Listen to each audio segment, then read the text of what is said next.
আমরা বললাম মুসলমান, আল্লাহ বললেন মুসলমান না হয়ে কবরে যেও না।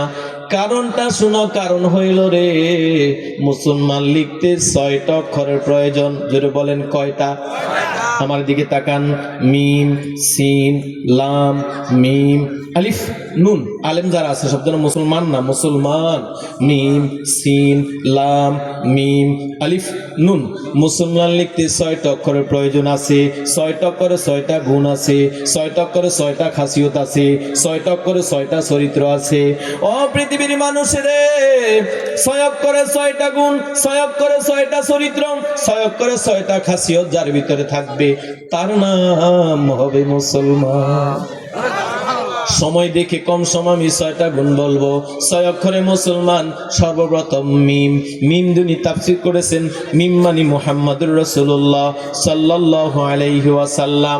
আমার ভাই মামারা, আমি আর আপনি নিজের যেই ব্যক্তি মুসলমান বলে দাবি করব, সর্বপ্রথম মিমের খাসিয়ত থাকতে হবে রে মদিনার নূর নবীরে আখির নবী মানতে হবে। আমার নবীরে আখির নবী মানেন? নবীর পরে কোন নবী আসবে? কোন রাসূল আসবে? দলিল মা কানা মুহাম্মাদুন আবা আহাদিম মির রিজালিকুম ওয়ালাকির রাসূলুল্লাহি ওয়া খাতামান নাবিয়্যিন। হাদিস আনা খাতামুন নাবিয়্যিন লা নাবিয়্যা বাদা ওয়ালা উম্মাতা বাদা উম্মতি। আমার নবী বলছে আমার পরে কোনো নবী আসবে না, আমার পরে কোনো রাসূল আসবে না, আমার উম্মতের পরে কোনো উম্মত আসবে না। এখন থেকে কিয়ামত পর্যন্ত যত উম্মত আসবে সবগুলো আমি মুহাম্মদুর রাসূলুল্লাহর উম্মত। তাহলে যদি মুসলমান বলে দাবি করেন, মিমের খাসিয়ত থাকতে হবে, মদিনার নূর নবীরে আখির নবী মানতে হবে। আমরা মানি, মারহাবা বলেন। মিম গেল। 2 নম্বরে সিন। সিন দুনি তাফসীর করেছেন সিন মানে সালামত, সালামত মানে নিরাপদ। আপনার হাতের দ্বারা, আপনার রাষ্ট্রীয় ক্ষমতা দ্বারা, আপনার শিক্ষার বাহাদুরি দ্বারা, আপনার জবানের পাওয়ার দ্বারা, আপনার লাঠির জোর দ্বারা অপর মুসলমানকে সালামত যে ব্যক্তি নিরাপদে রাখতে পারবে, অপর মানুষকে যেই ব্যক্তি নিরাপদে রাখতে পারবে, এই সিন মানে সালামত, সালামত মানে নিরাপদ। অপর মানুষকে অন্যায় অত্যাচার থেকে যে ব্যক্তি হেফাজতে রাখতে পারবে, এই গুণ যার ভিতরে থাকবে তার নাম হবে মুসলমান। হাদিস আল্লাহু লা ইউমিনু, আল্লাহু লা ইউমিনু, আল্লাহু লা ইউমিনু। কিলা মান ইয়া রাসূলুল্লাহ? ক্বালা আল্লাযী লা ইউমিনু জারুহু বাওয়াইকাহু। আল্লাহর নবী বলেন ওই ব্যক্তি মুমিন নয়, ওই ব্যক্তি মুমিন নয়, ওই ব্যক্তি মুমিন নয়। কয়বার বললেন? সাহাবীরা বলল ইয়া রাসূলুল্লাহ কোন ব্যক্তি মুমিন নয়? আল্লাহর নবী বলেছেন যার অত্যাচার থেকে তার ঘরের মানুষ, তার সমাজের মানুষ, তার গ্রামের মানুষ, তার দেশের মানুষ, তার পৃথিবীর মানুষ, যার অত্যাচার থেকে মানুষ নিরাপদে থাকতে পারে না, ওই ব্যক্তি মুমিন নয়, মুমিন নয়, মুমিন নয়। হাদিস মান সালিমাল মুসলিমুনা মিন লিসানিহি ওয়া ইয়াদিহি। আপনি যদি মুসলমান বলে নিজের দাবি করেন আর করি, আপনি যদি নিজের মুসলমান বলে দাবি করেন আর করি, কাউকে অন্যায়ভাবে আপনি অত্যাচার করতে পারবেন না। কানে ধরে বলি আপনাদের দোয়ায় দেশে দেশের বাহিরে সারা পেশাগততেই দিনের দাওয়াতে আছি আলহামদুলিল্লাহ। এই অভিজ্ঞতায় দেখেছি মানুষ সমাজে সবচেয়ে বেশি অন্যায়ভাবে অত্যাচার করে রাষ্ট্রীয় ক্ষমতা, শিক্ষা, জবানের পাওয়ার, সম্পদ, এগুলো দ্বারা যতটা করে তার চেয়ে বেশি করে মুখ দ্বারা। ঠিক না বেঠিক? ঠিক না বেঠিক? আর এই মুখের 1 নাম্বার একটা রোগ হইল গীবত। আসেনি? আসেনি? সমাজে গীবত আসেনি? আধা মিনিট বলি, লাভ আর ক্ষতি জানি না। যেমন আবুল হোসেন, এর কোনো চাকরি নেই, চাকরি হলো আমার সাথে থাকে, আমার সাথে থাকে। ওর একটা ধরেন দোষ, আমি কিন্তু উদাহরণ দিয়ে বলছি, ওর একটা দোষ আছে, আমার সাথে থাকে, আমি ওরে বলবো আবুল হোসেন আমার সাথে থাকো, এটা সংশোধন করো মিয়া, ভালো না। কারে বলবো? দোষ আছে, কারে বলবো? আমি ওনারে এই আবুল হোসেন খাদেমরে না বললে আমি মফিজুল সাহেবরে বলছি, শুনছেন নি চাচা কি? আরে আমার সাথে যে আবুল হোসেন থাকে এর এই দোষ আছে, দোষ আছে, এটা গীবত হয়েছে। কি হয়েছে? যদি বলেন কি হয়েছে? দোষ আছে। তো লাভ কি ক্ষতি হয়েছে? আমার সারা জীবনে যত নেক আমল আছে ফেরেশতারা আবুল হোসেনকে দিয়ে দিছে, আর আবুল হোসেনের জীবনে যত গুনাহ আছে সব আমারই দিছে। তো গীবত করাতে কি আমার ক্ষতি হয়েছে না লাভ হয়েছে না ক্ষতি হয়েছে? এবার আসেন আমরা সমাজে কিছু লোক আছি কারো সম্পদ হইলে শরীরে সয় না, আছি না? সমাজে কিছু লোক আছে কারো ইজ্জত বাড়লে সমাজের শেষ শরীরে সয় না। কিছু লোক আছে সংসার উন্নতি হচ্ছে দেখলে আরেকজনের শরীরে সয় না, নেতৃত্ব চলে আসতেছে দেখলে সমাজে সয় না, শরীরে সয় না। কি করে? আবুল হোসেনের জীবনে যা নাই, ওয়াজ বুঝেন, আবুল হোসেনের জীবনে যা নাই, আমি আবুল হোসেনকে হেয় প্রতিপন্ন করার জন্য মিথ্যা অপবাদ দিলাম। এই সমাজে এটা আসেনি? এটারে বলে বুহতান, তহুমত। এই মিথ্যা অপবাদ আসেনি? বাবা পায়ে ধরে বইলা যায়, জীবনে একটা ওয়াজ বাড়িতে নিয়ে জীবন সফল হয়ে যাবে। গীবত করলে নেক আমলের পরিবর্তন হয়। আমার দিকে তাকান, মিথ্যা অপবাদ দিলে কি? মুফতি শফি তার সফিনায় নূহ বেলায়েত হকের ভিতরে লিখেছেন, কান খাড়া করে শুনেন। নিজের গর্ভধারিণী মার সাথে, নিজের গর্ভধারিণী মার সাথে খানে কাবার হেরেম শরীফে, আবার বলছি, নিজের গর্ভধারিণী মায়ের সাথে খানে কাবার হেরেম শরীফে একবার নয়, দুইবার নয়, 36 বার, 36 বার, 36 বার সন্তান মার সাথে খানে কাবায় জিনা করলে যত গুনাহ হয় সমাজে একটা লোকের বিরুদ্ধে বেশি না। একবার মিথ্যা অপবাদ দিলে আল্লাহ ওই গুনাহ দিবে। সমাজে মিথ্যা অপবাদ আসেনি? গীবত আসেনি? বাবা পায়ে ধরে আমি শামসুল হুদা মাসুম বলে গেলাম, জীবনে কোনোদিন যতই ঠগেন মিথ্যা অপবাদ দিয়েন না, যতই ঠগেন গীবত গাইয়েন না, আপনার দুনিয়া এবং আখিরাত বরবাদ হয়ে যাবে। আল্লাহ আমি সহ শ্রোতা বন্ধু সবাই হেফাজত করে। আমার ভাই বাবারা, 6 অক্ষরে মুসলমান, মিম গেল, সিন গেল, 3 নম্বরে লাম। লাম মানে লিল্লাহ আয় রাসূলুল্লাহ। তাফসীর থেকে বলছি, লাম মানে লিল্লাহ আয় রাসূলুল্লাহ। আপনার নামাজ, রোজা, হজ, যাকাত, দাড়ি, টুপি, মসজিদ, মাদ্রাসা, কুরবানি কার জন্য? কার জন্য? দলিল, ইন্না সালাতি ওয়া নুসুকি ওয়া মাহইয়ায়া ওয়া মামাতি লিল্লাহি রাব্বিল আলামিন। মারহাবা বলেন। বাবা, আপনার মুসলমান হইলে ইমান মজবুত করা লাগবে। আমার কাজে কে খুশি হইল, কে বেজার হইল আমার দেখার সময় নাই। আমি খুশি চাই কার? বলেন কার? এই ইমান লাগবে। লিল্লাহ রাসূলুল্লাহ, আল্লাহ আল্লাহ রাসূলের খুশি। মনে রাখবেন, দুনিয়ার স্বাভাবিক কোন কলিমদ্দি সলিমদ্দির খুশিতে ইবাদত করা যাবে না। আমারে দিয়ে বুঝাই দেন। আমি বললাম, আবুল হোসেন দাঁড়িয়ে রাখছো কেন? আবুল হোসেন কইব, হুজুর আপনার সাথে থাকি, না রাখলে আপনি বেজার হইবেন। এই তার দাঁড়িতে সুন্নত আদা হইতো না, ওয়াজিব আদা হইতো না, কবিরা গুণ হইব। কি গুণ হইব? আমি বললাম, বাজান 500 টাকা দিলেন কেন মসজিদে? আপনি বলেন, হুজুর না দিলে তো সাসায়রা বেজার হইব। তাহলে আপনার কুফরি গুণ হইব। মনে রাখবেন, পৃথিবীর কোন কলিমদ্দি সলিমদ্দির খুশির জন্য ইবাদত করা যাবে না। লিল্লাহ রাসূলুল্লাহ, ইবাদত করতে হবে আল্লাহ আল্লাহ রাসূলের খুশির জন্য। মারহাবা বলেন। এখন একটা প্রশ্ন আপনাদের ভিতরে গুরুবাগ খাচ্ছে, আমি উত্তর দিয়ে দিই। আপনাদের মনের ভিতরে, হুজুর আল্লাহ ছাড়া বললেন কারো সাধারণ কলিমদ্দি সলিমদ্দির খুশিতে ইবাদত করা যাবে না, আপনি দাবার বললেন লিল্লাহ রাসূলুল্লাহ। সুবহানাল্লাহ বলেন। আমার নবী ইমান মজবুত করেন। আমার নবী কি সাধারণ মানুষ? আমার নবী হলো অসাধারণ। আমার নবী বলছে, আমি থাকি জমিনে, আমার হাত থাকে আল্লাহর আরশে আজিমে। তানামু আইনি ওয়ালা ইয়ানামু কলবি, বুখারী শরীফের হাদিসের অংশ। আল্লাহ নবী বলে, পৃথিবীর মানুষ ঘুমাইলে চোখ বন্ধ থাকে, আমি রাসূলুল্লাহ ঘুমাইলে আমার অন্তর চক্ষু দিয়ে দেখি এবং আল্লাহর জিকির করি। আমার নবী বলছে, আমি টানা সাওমে বিশাল করি, তোমরা সেটা করতে পারবা না। সুতরাং আমার ঈমান মজবুত করেন। কাহারও কোনো দিকে আমার নূর নবীর সাথে কোনো তুলনা হয় না। মারহাবা বলেন। তাহলে লাম মানে লিল্লাহ রাসূলুল্লাহ, আল্লাহ আল্লাহ রাসূলের নাম খুশিতে ইবাদত করতে হবে। মিম গেল, সিন গেল, লাম গেল, 4 নম্বরে মিম। সুবহানাল্লাহ বলেন।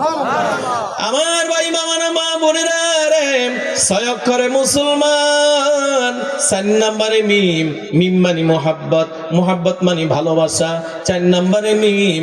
মিম মানে মোহাব্বত, মোহাব্বত মানে ভালোবাসা। এই মোহাব্বত ক্ষমতার মোহাব্বত নয়, এই মোহাব্বত স্বামী স্ত্রীর মোহাব্বত নয়, এই মোহাব্বত সন্তানের মোহাব্বত নয়, এই মোহাব্বত সম্পদের মোহাব্বত নয়, এই মোহাব্বত হলো রে মদিনার নূর নবীর মোহাব্বত। হাদিস, লা ইউমিনু আহাদুকুম হাত্তা কুনা আহাব্বা ইলাইহি মিন ওয়ালিদিহি ওয়া ওয়ালাদিহি ওয়ান নাসি আজমাইন। আমার ভাই বাবারা, ছয় অক্ষরে মুসলমান, 4 নম্বরে মিম, মিম মানে মোহাব্বত। আপনার জীবন, আপনার ক্ষমতা, আপনার সন্তান, আপনার প্রভাব প্রতিপত্তি, আপনার সম্পদ সব কিছু থাকবে একদিকে, আমার নূর নবীর প্রেম ভালোবাসা থাকবে একদিকে। এইরকম যার আছে তার নাম হবে মুসলমান। তাফসিরে কাবিরের ভিতরে ইমাম ফখরুদ্দিন রাজি ঘটনাটা বলেছেন, আমি কেন বখিলামি করে বলবো না। নবীর মোহাব্বত থাকলে আল্লাহ জিরুরে হিরু বানিয়ে দেয়। সুবহানাল্লাহ। নবীর শত্রুতামি, ওলি আল্লাহদের শত্রুতামি থাকলে আল্লাহ হিরুরে জিরু বানিয়ে দেয়। আমরা নাম নিয়ে কারো ছোট করার কি বলে চরিত্র আমাদের ভিতরে নাই। এই আমার বয়স কিন্তু 41 রানিং এর। এই 41 বছর বয়স বুঝ হওয়ার পরের দিকে 30 বছর ধরে তো দেখছি অনেক শিক্ষা, অনেক সৌন্দর্য, অনেক প্রভাব, অনেক ক্ষমতা, অনেক জবানের পাওয়ার নিয়ে হিরো হয়ে ময়দানে আসছে, নবীর বিরোধিতা করছে, নবীর শানে বেয়াদবি করছে, অলির শানে বেয়াদবি করছে, আল্লাহ জিরো বানায়া পাঠিয়ে দিচ্ছে। আরে ক্ষুদ্র বয়সে দেখেছি লেখাপড়া বেশি পারে না, পোশাকটা এত গুছানো ছিল না, মুখের বাসা এত মাধুর্য ছিল না, মনে হয় এই কাজ টাজ করে ওইটা আর সৃষ্টেছে। লেখাপড়া বেশি ছিল না, বংশমর্যাদাও ছিল না, অনেক নাম কাম ছিল না। নবীর গুণ গাইছে, অলিদের গুণ গাইছে, নবীর গুণ গাইছে, অলিদের গুণ গাইছে, জিরো হয়ে আসছে, আল্লাহ হিরু বানায় বিদায় করছে। মারহাবা বলেন। আমার ভাই বাবার ঘটনাটা তাফসিরে কাবিরের ভিতরে আছে, আমি কেন বলবো না। আমার প্রিয় নবী নূর নবী সাহাবীদের কিনে আলোচনা করতেছেন। আমার নবী বলে, সাহাবীরা রে, আবু বকর সিদ্দিক আসো। আবু বকর দাঁড়িয়ে বলে, লাব্বাইক ইয়া রাসূলুল্লাহ। আবু বকর সিদ্দিক আসলেন, আমার নবী আমার দিকে তাকান, হাত মুবারক থেকে আমার নবী আংটি মুবারক খুললেন। আংটি মুবারক খুইলা আবু বকর সিদ্দিকের হাতে দিয়ে বলে, ও আবু বকর রে, যাও স্বর্ণকারের কাছে যাও, স্বর্ণকারের কাছে গিয়ে আংটির ভিতরে লিখে আনবা আল্লাহু। কি নাম? জোরে বলেন, কি নাম? আংটির ভিতরে লিখে আনবা আল্লাহু। আবু বকর সিদ্দিক দৌড়ায় আর চিন্তা করে, ও আমার আল্লাহ, আমার নবী আমারে বলেছে আংটির ভিতরে আল্লাহু নাম লেখার জন্য। আল্লাহ গো, তুমি তো এমন আল্লাহ, তুমি তো কোনো জায়গা থেকে আমার নবীরে বাদ দাও না। সুবহানাল্লাহ বলেন। তুমি আল্লাহ কালমা লিখেছো লা ইলাহা ইল্লাল্লাহ, কোনো ফাসিলা নাই, কোনো পার্থক্য নাই, সাথে সাথে আছে মুহাম্মাদুর রাসূলুল্লাহ। জান্নাতের যেখানে আছে আল্লাহু, সেখানে আছে মুহাম্মাদুর রাসূলুল্লাহ। আরশে আজিমের যেখানে আছে আল্লাহু, সেখানে আছে মুহাম্মাদুর রাসূলুল্লাহ। ও আমার আল্লাহ, তুমি আল্লাহ, কোন জায়গা থেকে আমার নূর নবীরে বাদ দাও না। আমি নবীর খাদেম, আমি নবীর গোলাম, আমি নবীর আশিক, আমি নবীর প্রেমিক। আমিও তো গো আংটির ভিতরে আমার নবীজিকে বাদ দিতে পারি না। উনি স্বর্ণকারকে গিয়ে বললেন, স্বর্ণকার ভাই, আংটির ভিতরে লিখে দেন আল্লাহু প্লাস মুহাম্মাদুর রাসূলুল্লাহ। আমার নবী বলছে আংটিতে আল্লাহু নাম লিখে আনবা, কারণ আমি সিল দিয়ে দিনের দাওয়াত দিব জায়গায়, পৃথিবীর বিভিন্ন জায়গায়। আবু বকর চিন্তা করলেন, আল্লাহ নামের পাশে থেকে নবীর নাম বাদ দেওয়া ঠিক হবে না। সুবহানাল্লাহ বলেন। স্বর্ণকার লেখা দিয়ে দিলেন। আবু বকর সিদ্দিক কাগজে কাপড়ে মুড়িয়ে আমার নবীর দরবারে আনলেন। আমার নবী খুলে চক্ষু মুবারক লাল হয়ে গেছে, চেহারাটা লাল করে মলিন করে বলল, ও আবু বকর, কি লিখতে বলেছিলাম, কি লিখলো? আবু বকর কে হুজুর, কোন জায়গা থেকে আল্লাহ আপনারে বাদ দেয় না, আমি এই জন্য আপনার আল্লাহর নামের পাশে লিখছি। আমার নবী বলে, আবু বকর রে, আমারে ভালোবাসো, আমারে ভালোবাসো, এই জন্য আমার নামের পাশে, আল্লাহ নামের পাশে আমার নাম লিখছ। আরে আংটি হইল আমার, আংটি হইল আমার, আমি রাসূলুল্লাহ নজর করে দেখি রে, আংটির ভিতরে 3 নম্বরে নাম দেখা যায় তোমার। সুবহানাল্লাহ, আল্লাহু আকবার বলেন। ওয়া চলবে তো? চলবে। বলেন, আমার কিছুই ভালো লাগে না, মনে হয়েছে দিওয়ানা, মানে লয়র বাবা শত শত লোক, প্রায় সহস্রাধিক লোক, জবানটা খোলা যায় না। এদিক আমি আবার গজল কম গাই, কিন্তু আধুনিক যুগের গজল এগুলো আগের গজল। আমার কিছুই ভালো লাগে না, মনে হয়েছে মনে লয়রিয়া যাইতাম, জবান ছেড়ে, আমার কিছুই ভালো লাগে না, মনে হয়েছে মনে লয়রিয়া যাইতাম। আরে আছেন নবী মদিনাতে, ডাকো যদি হৃদয়ে ভরে, বলেন আছেন নবী মদিনাতে, দিবেন সাড়া তোমার ডাকে, দেরি করবে না, আমার কিছুই ভালো লাগে না, মনে হয় আছে মানে লয়রিয়া যাইতাম, আমার কিছুই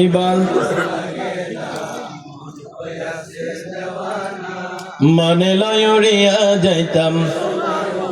আরে আল্লাহ যদি দিত পাখা, উড়িয়া গিয়া করতাম দেখা, আল্লাহ যদি দিত পাখা, গরিব আমি নাই গো টাকা, যাইতে পারলাম না, আমার কিছুই ভালো লাগে না, মনে হয়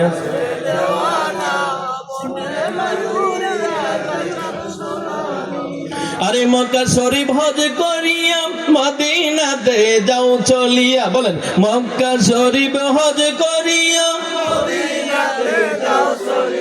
নূর নবীর জিয়ারতে গুনাহ থাকে না, আমার কিছুই ভালো লাগে না।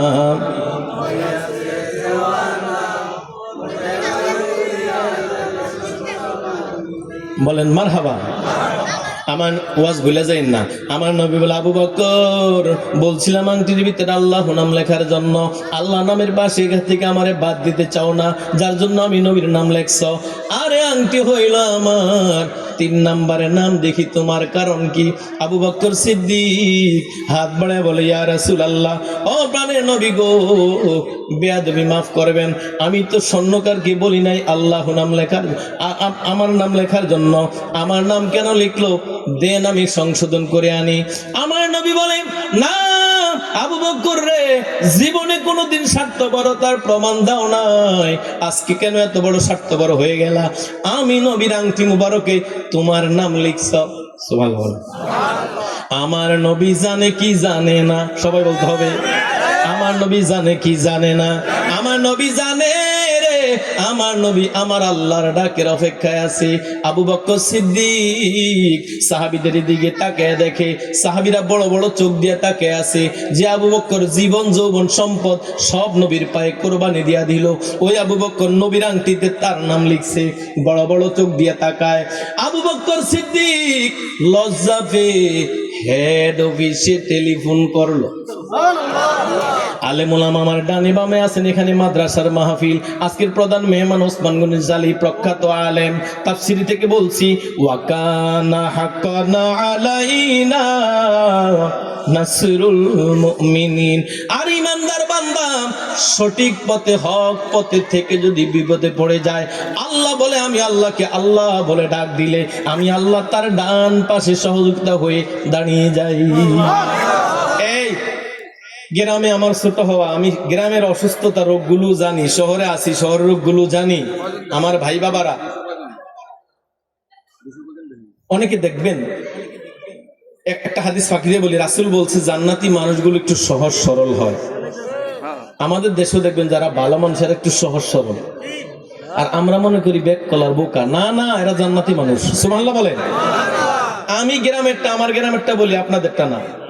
ভালো মানুষ যদি বিপদে পড়ে, দেখবেন সমাজের সবটি লুচ্ছা বদমাশ, এই মামলাবাজ, এই সুদখোর ঘুষখোর, সবটি শয়তান এক হয়ে যায়। বলবো বলবো এই বলবো, ভালো মানুষ বিপদে বললে সবগুলো শয়তান কি হয়ে যায়? ইমান মজবুত করেন, মাল্লাহুল মাওলা ফালাহুল কুল, মাল্লাহুল মাওলা ফালাহুল কুল, যার জন্য আল্লাহ আছে তার জন্য সব আছে। আপনি ভাববেন না যে আপনি বিপদে পড়ে গেছেন, কলিমুদ্দি সলিমুদ্দি, সাদা মিয়া, সুন্দর মিয়া, কালো মিয়া, চেয়ারওয়ালা, নিচেওয়ালা, সৈন্য, সব শয়তান লুচ্ছা বদমাশ সব এক হয়ে গেছে। ভয় পাইয়েন না, কে আছে? ভয় পাইয়েন না, কে আছে? আমার অভিজ্ঞতায় দেখেছি, আপনি সঠিক পথে থাকেন, সীমা লঙ্ঘন করেন না, সঠিক পথে থাকেন, সীমা লঙ্ঘন করেন না, আর আল্লাহরে ডাকতে থাকেন, দুরুদে সাইফুল্লাহ পড়তে থাকেন, এই শত শত শয়তানের ভিতরে আল্লাহ দুর্বল একটারে দাঁড় করিয়ে দিব। এই দুর্বল একটার কাছে 100 শয়তান পরাজিত হয়ে যাবে। দুরুদে সাইফুল্লাহ পারেন? শিখাই, বলেন না, আল্লাহুম্মা সাল্লি আলা সাইয়্যিদিনা মুহাম্মাদিন সাইফিল্লাহিল কাতি ওয়া আলিহি ওয়া সাল্লিম। আল্লাহ নবী বলছে, বলছেন আল্লাহ নবী, আমল নিয়ে আমল, আল্লাহ নবী বলছে শত্রুর সামনে পড়লে দুরুদে সাইফুল্লাহ পড়িও, শত্রুর সামনে পড়লে দুরুদে সাইফুল্লাহ পড়িও, দুরুদে সাইফুল্লাহর বদৌলতে আল্লাহ তোমার শক্তিশালী শত্রুরে দুর্বল বানিয়ে দিবে। সুবহানাল্লাহ। যদি না পারেন প্রিন্সিপাল হুজুর সহ আলেম ওলামারা পারে, যারা এখানে স্থানীয় আছে শিখে নিবেন, আল্লাহ কবুল করে। আবু বকর লজ্জা পেয়ে টেলিফোন করছে কোথায়? হেড অফিসে। আল্লাহ কয় জিবরাইল তুমি কোথায়? জিবরাইল বলে আল্লাহ আমি আমার দপ্তরে আছি। আল্লাহ বলে না না না ও জিবরাইল, আশিকে রাসূল আবু বকর লজ্জা পায়, আমার নবী মূল মারেফাত জানে, তোমার অপেক্ষা আছে। ও জিবরাইল রে, আমার নবীর মূল মারেফাতটা বলে দাও। শো করে জিবরাইল চলে আসলো। ইয়া রাসূলুল্লাহ, ইয়া হাবিবাল্লাহ, প্রাণের নবী গো, ও প্রাণের নবী, আবু বকরকে বলেছেন আল্লাহ নাম লেখার জন্য। আবু বকর অন্তরে এত প্রেম, এত মায়া, এত মহাব্বত, আবু বকর চায় না আল্লাহ নামের পাশে দিকে নবীর নামটা বাদ যাক, এই জন্য উনি আল্লাহ নামের পাশে আপনার নাম লিখেছে। আল্লাহ বলে জিবরাইল রে, আল্লাহ বলে জিবরাইল রে, আবু বকর চায় না আল্লাহ নামের পাশে দিকে নবীর নামটা বাদ যাক, আবু বকর চায় না।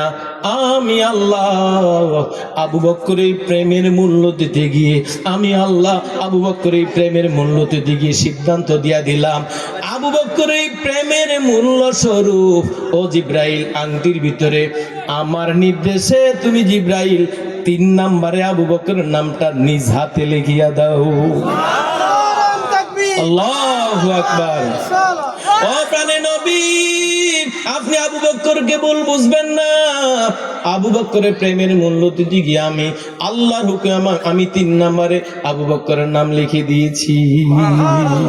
তাহলে নবীর 4 নম্বরে মিম মানে মহাব্বত, মহাব্বত মানে ভালোবাসা। আপনার জীবন, আপনার ক্ষমতা, আপনার সন্তান, আপনার প্রভাব প্রতিপত্তি, আপনার সম্পদ, সবকিছু একদিকে, নবীর মহাব্বত একদিকে, সবকিছু একদিকে, নবীর মহাব্বত একদিকে, তাহলে হবেন আপনি মুসলমান। মারহাবা বলেন। বাবা কোন দলের নাম নিচ্ছি না, ব্যক্তির নাম নিচ্ছি না, অনেক বড় আলেম, অনেক বড় ভাইরাল বক্তা নবীর নামে বেয়াদবি করে কি করে না? বলেন করে কি করে না? করে কি করে না?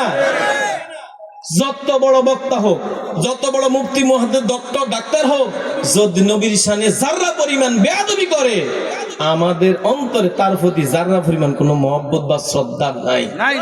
দুশমনের রাসূল, জোরে বলেন কি? আরো জোরে বলেন কি? আপনার আচরণ, কথাবার্তায়, সবকিছুতে নবীর শান থাকতে হবে উপরে। আল্লাহ বুঝার তৌফিক দিক। 6 অক্ষরে ওয়াজ মনে আছে তো? 6 অক্ষরে মুসলমান, মিম গেল, সিন গেল, লাম গেল, 4 নম্বরে মিম, 5 নম্বরে আলিফ। সুবহানাল্লাহ। আলিফ মানে আমানত। হাদিস আয়াতুল মুনাফিকে সালাসা ইজা হাদাসা কাযাবা ইলা আখিরিল হাদিস। আল্লাহ নবী বলেন উম্মত রে, 5 নম্বরে আলিফ, আলিফ মানে আমানত। আমার মুনাফিকের আলামত হলো 3টা। 1 নম্বরে হলো আমানতের খেয়ানত করা। যেহেতু তাফসীরের ওয়াজ চলতেছে, তাফসীর ভিত্তিক ওয়াজ, এই আমানত, টাকার আমানত অবশ্যই, এই আমানত, কথার আমানত অবশ্যই আছে। কিন্তু ওয়াজ শুনেন, আপনার জান, মাল, ইজ্জত, আব্রু, সুস্থতা, বৈধ ক্ষমতা আমার কাছে, আর আমার জান, মাল, ইজ্জত, আব্রু, সুস্থতা, বৈধ ক্ষমতা আপনার কাছে। আমারটা আপনার কাছে, আপনারটা আমার কাছে, আমারটা আপনার কাছে, আপনারটা আমার কাছে। একে অপরেরটা যে ব্যক্তি আমানত হেফাজত করতে পারবে, এই গুণ যার ভিতরে আছে, তার নাম হবে মুসলমান। এটা কি আজকে সমাজে আছে? নাই। আমি একটা ঘটনা বলি, আধা মিনিটে কষ্ট হবে না। ফজরের নামাজ জামাতে পড়ছে, এই লম্বা লম্বা দাঁড়ি, জিকির করে কানতে কানতে চোখের পানি ভিজিয়ে ফেলাইছে মসজিদে, নিজেও কানছে, অনেক লোকেরে কান্দাইছে। 5 ওয়াক্ত নামাজ জামাতে পড়ে, ফজর পড়ে বেরোইছে। একজন আইসা কয়, চাচা একটু কথা বলবো? বলেন। আপনাদের কোন বাড়ি? আমাদের মজুমদার বাড়ি। ভাই আমি কি ওয়াজ বোঝানোর জন্য কোনো মজুমদার বাড়ি থাকলে ভুল হয়েছেন না, আমি আমার বুঝাই দিই। চাচা আপনার কোন বাড়ি? কয় মজুমদার বাড়ি। আচ্ছা, মজুমদার বাড়ির আব্দুল কুদ্দুসের চিনেননি? হ্যাঁ চিনবো না কেন, আমার চাচা তো ভাই। ও, আব্দুল কুদ্দুসের নাকি একটা মেয়ে আছে, ঢাকা বিশ্ববিদ্যালয়ে 1st ক্লাস পাইছে। তো কি ব্যাপার? আমার ছেলে আমেরিকা থেকে আসতেছে আগামী সপ্তাহে, এই মেয়েটার ব্যাপারে বিয়ের কথা হয়েছে, মেয়েটা কেমন হবে? কান খেলা করে শুনেন কিন্তু, 5 ওয়াক্ত নামাজ জামাতে পড়ছে, জিকির করছে, দাঁড়িয়ে এতটুকু লম্বা, কানছে। এখন হ্যাঁ চিন্তা করতে আছে মনে মনে, এই মেয়ের যদি এই ছেলের সাথে বিয়ে হয় তাহলে এখন বাড়ির নেতা হইলাম আমি, সমাজের নেতা আমি, বিয়ে হইলে আমি নিচে পড়বো, উল্টা যাবো। এরকম চিন্তা আসেনি? একটু গুড় লাগিয়ে দিছি, কি কয় জানেন? হ্যাঁ মেয়েটা ভালো, অনেক সুন্দরী, তবে গত সপ্তাহ শুনছি ওই বাড়ির আব্দুল ওহাবের ছেলের সাথে কি একটু ঝামেলা হয়েছে। কথা বুঝেন না? তো মেয়ে ভালো, রেজাল্ট ভালো, দেখতেও সুন্দর, সব ভালো, আমার ভাইও ভালো, ফ্যামিলি ভালো, তবে গত সপ্তাহ শুনছি ওই বাড়ির কুদ্দুসের ছেলের সাথে কি একটা কি হয়েছে। আচ্ছা বলেন তো, আর কোনো ভদ্র ছেলে বিয়ে করবে? এই বুঝেন না, করবে? বাবা এরকম গুণ সমাজে আসেনি? আছে। পায়ে ধরে বইলা গেলাম, পায়ে ধরে বইলা গেলাম, পায়ে ধরে বইলা গেলাম, শামসুল মাসুম নামাজ, রোজা, দাঁড়ি, জিকির, ফিরের দরবার, ইসলামী আন্দোলন, ওয়াল্লাহি রাব্বিল কাবা, কাবার মালিক আল্লাহর কসম করে বলি জান্নাত পরিমাণ দাম হবে না যদি এই খাসিয়ত থাকে শরীরে। আল্লাহ তুমি আমাদের বুঝার তৌফিক দান করো। আমিন। আমানতদারিত্ব থাকতে হবে। আমি নিজের জন্য যা ভালো মনে করি অপর মুসলমান মানুষের জন্য তাই ভালো মনে করতে হবে, নিজের জন্য যা খারাপ মনে করি অপর জন্য তা খারাপ মনে করতে হবে। এই গুণ যার ভিতরে থাকবে তার নাম হবে মুসলমান। মারহাবা বলেন। আমি কি আমার আঞ্চলিক ভাষা বুঝাইতে পারছি তো? আল্লাহ বুঝার তৌফিক দেখ, জোরে বলেন আমিন। সর্বশেষ নুন, সুবহানাল্লাহ বলেন। আমি সারা দেশে গেলে আয়াতের তাফসীর করলে নুনের ভিতরে ছোট্ট, লোমহর্ষক, হৃদয় বিদারক, নির্ভরযোগ্য তথ্যের আলোকে একটা ঘটনা বলে থাকি, আজকে বলবো, জোরে বলেন আমিন। আপনাদের কষ্ট হয়নি? আমার ভাই বাবারা 6 অক্ষরে মুসলমান, চলবে তো? চলবে, চলবে। হাত তোলেন। সারা রাত্র সুবহানাল্লাহ বলে কি?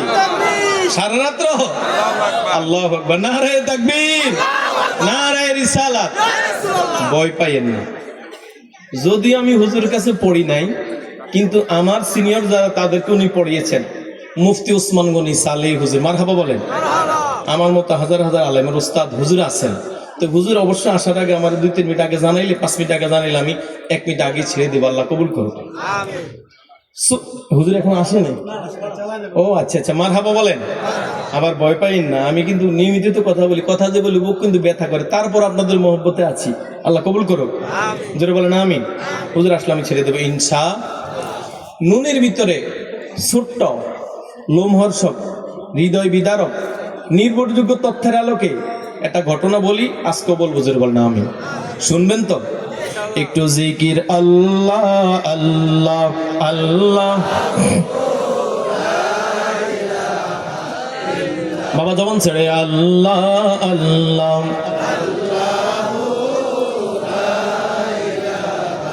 ইল্লাহু, আমার আল্লাহ আল্লাহ।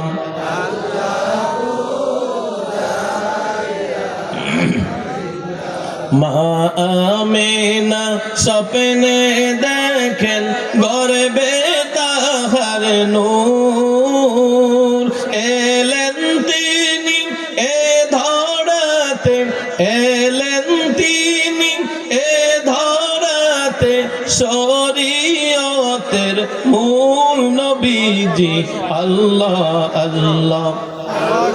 মায়া করে, মায়া করে, লা ইলাহা ইল্লাহু আল্লাহ আল্লাহ।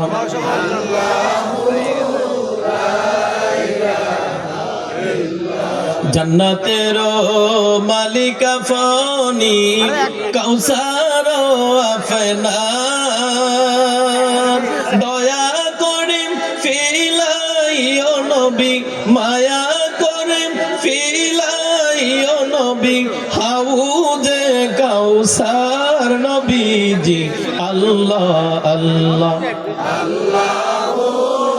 লা ইলাহা ইল্লাহু আল্লাহ আল্লাহ।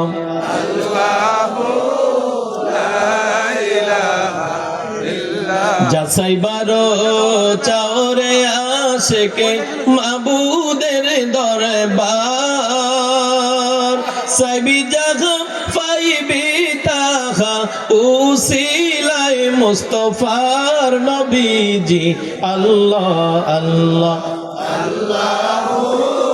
লা ইলাহা ইল্লাহু আল্লাহ আল্লাহ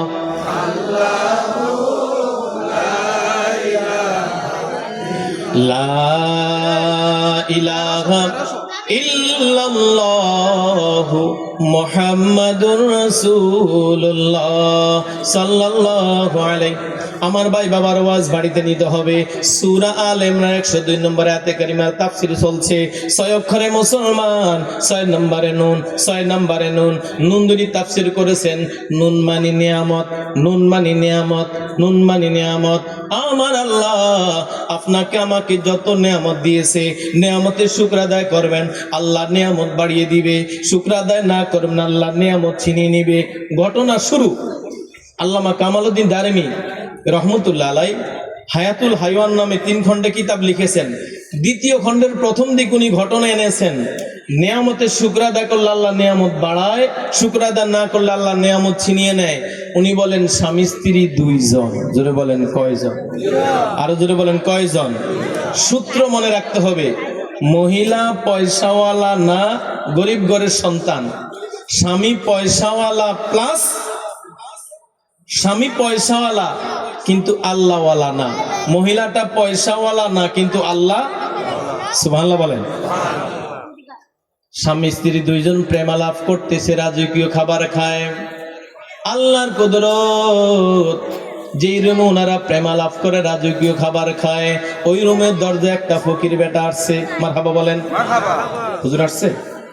হুজুর আসছে?